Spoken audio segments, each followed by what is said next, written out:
Evening, ladies, gentlemen. I would like to welcome you to tonight's performance of A Midsummer Night's Dream. Today we will be performing for you Act 3, Scene 2. I would also like to take this opportunity to tell you all that we are not actually the characters portrayed, but merely paper bags, so there is no need to be frightened. If, however, at any point in the performance you are uneasy, feel free to take the hand of the person to your left. Thank you and enjoy the show. By the way, we are in no way, shape or form affiliated with Fandango.com, so please bring your movie inquiries elsewhere. Why should you think that I should woo and scorn? Scorn and derision never come in tears. Look, when I vow, I weep, and vows so born in their nativity all truth appears. How can these things in me seem scorn to you, bearing the badge of faith to prove them true? Why do you advance your cunning more and more, when truth kills truth, O devilish holy fray? These vows are Hermia's. Will you give her over? Weigh oath with oath, and will you nothing weigh? Your vows to her and me put into two scales will even weigh, and both as light as tails. I had no judgment when to her I swore. No, none in my mind, now you give her o'er.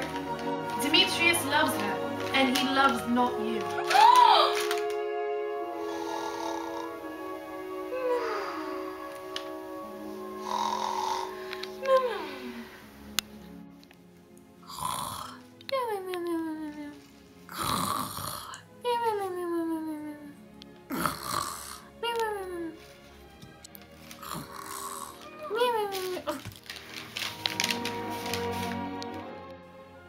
Attention! We will now have a brief intermission. Please, make your way to our refreshment stand, where you can buy drinks, sugary sweets of all sorts, or even a souvenir for you and your loved ones. Thank you. Oh, Helena, goddess, nymph, perfect, divine, to what, my love, shall I compare thine eye? Crystal is muddy. Oh, how ripe and show thy lips, those kissing cherries tempting grow. That pure congealed white high Taurus's bow, fanned with the eastern wind, turns to a crow. When thou holdest up thy hand, oh, let me kiss this princess of pure white, this seal of bliss. Oh, spite! Oh, hell! I see you are all bent to set against me for your merriment. If you were civil and knew courtesy, you would not do me thus much injury. Can you not hate me as I know you do, but you must join in souls to mock me too? If you were men as men you are in show, you would not use a gentle lady so.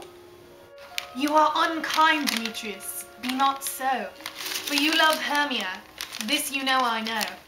And here with all goodwill, with all my heart, in Hermia's love I yield you up my part, and yours of Helena to me bequeath, whom I do love and will do to my death. Never did mockers waste more idle breath. Lysander, keep thy Hermia, I will none. If ever I loved her, all that love is gone.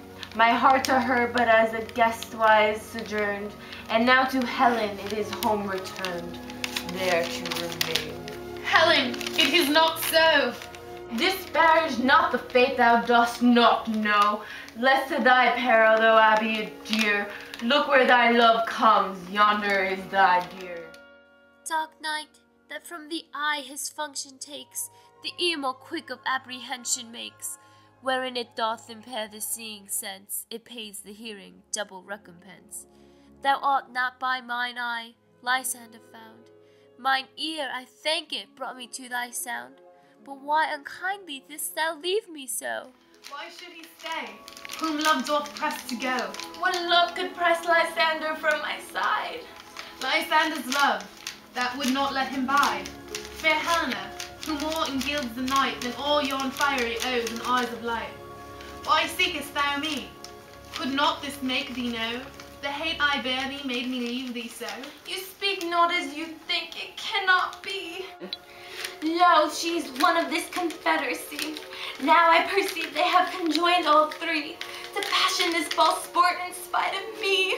Enters Hermia, most ungrateful maid. Have you conspired? Have you with these contrived to bait me with these foul derision? Is all the counsel that we two have shared, the sisters' vows, the hours that we have spent, when we have child the hasty-footed time for parting us, oh, is it all forgot? All school days friendship, childhood innocence, we Hermia, like two artificial gods, have with our needles created both one flower, both one sampler sitting on one cushion, both warbling of one song, both in one key, as if our hands, our sides, voices, and minds had been incorporate. So we grew together like a double cherry, seeming parted, but yet in union and partition.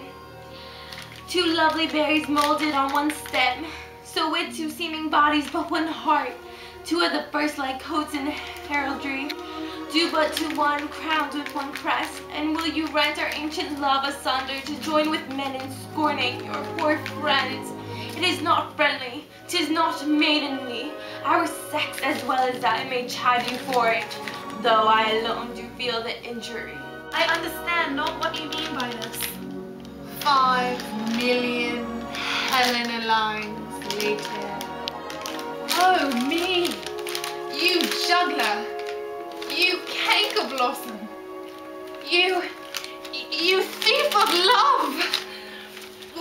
What have you come by night and stolen my love's heart from him? Fine, I've faith. Have you no modesty, no maiden shame, no touch of bashfulness? What, will you tear impatient answers from my gentle tongue? Fie, you counterfeit, you puppet, you! Ironically, she actually is a puppet.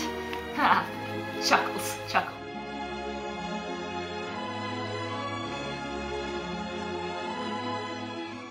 Puppet? Why so? Aye, that way goes the game. Now I perceive that she had made compare between our statures. She had urged her height, and with her personage, her tall personage, her height forsooth, she had prevailed with him. And are you grown so high in his esteem, because I am so dwarfish and so low? How low am I, thou painted maypole? Speak! How low am I? I'm not yet so low, but that my nails can reach unto thine eyes. I pray you, though you may mock me, gentlemen, let her not hurt me. I was never cursed. I have no gift at all in shrewdness. I'm a right maid for my cowardice. Let her not strike me. You perhaps may think because she is something lower than myself that I can match her. Lower? Hark again! Good Hermia, do not be so bitter with me. I evermore did love you, Hermia. Did ever keep your counsels, never wronged you, save that in love unto Demetrius. I told him of yourself unto this wood. He followed you, for love I followed him. But he hath chid me hence and threatened me, to strike me, spurn me, nay, to kill me too. And now so will you let me quiet go? To Athens will I bear my folly back, and follow you no further. Let me go. You see how simple and how fond I am. Why, get you gone! Who is it that hinders you? A foolish heart that I leave here behind. What, with Lysander? With Demetrius. Be not afraid, she shall not harm thee, Helena. No, sir, she shall not, though you take her part. Oh, when she's angry, she's keen and shrewd. She was a vixen when she went to school, and though she may be but little, she is fierce. Little? Again? Nothing but low and little. Why will you suffer her to flout me thus? Let me come to her. Get you gone, you dwarf, you minimus of hindering knotgrass maid, you bead, you acorn! You are too officious in her behalf that scorns your services. Let her alone, speak not of Helena, take not her part. For if thou dost intend never so little show of love to her, thou shalt abide it. No, she holds me not. Now follow, if thou darest to try whose right of thine or mine is most in Helena. Follow? Nay, I'll go with thee, cheek by jowl. You, mistress, All this coil is long of you. Nay, go not back. I will not trust you. I no longer stay in your cursed company. Your hands and mine are quicker for a fray. My legs are longer, though, to run away. I am amazed and know not what to say. And thus concludes our performance of William Shakespeare's A Midsummer Night's Dream.